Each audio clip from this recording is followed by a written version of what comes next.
नमस्कार शेतकरी मित्रांनो, नमो शेतकरी महासन्मान निधी योजनेचा 7वा हप्ता कधी येणार? या संदर्भात भरपूर अशा लाभार्थी शेतकरी बांधवांच्या माध्यमातून सध्या कमेंट येत आहेत. त्यामुळे या संदर्भात व्यवस्थित माहिती समजून घ्या. मित्रांनो, राज्य सरकारच्या माध्यमातून 7वा हप्ता वितरित करण्याची शासनाची जी प्रक्रिया असते, ती प्रक्रिया सध्या सुरू करण्यात आलेली आहे.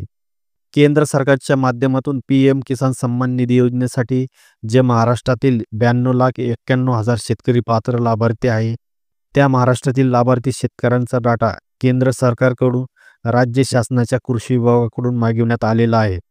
महाराष्ट्रातील जे शेतकरी पी.एम. किसान सन्मान निधी योजनेसाठी पात्र होते, तेच लाभार्थी शेतकरी नमो शेतकरी महासन्मान निधी योजनेसाठी पात्र असणार आहेत. आता राज्य शासन नमो शेतकरी महासन्मान निधीच्या 7व्या हप्त्याच्या निधीस व तो निधी लाभार्थी शेतकऱ्यांना वितरित करण्यासाठी राज्य शासन कधी मान्यता देतो व तो निधी राज्य शासनाच्या कृषी विभागाकडे कधी वर्ग किंवा पाठविण्यात येतो, याचीच प्रतीक्षा आता फक्त बाकी आहे.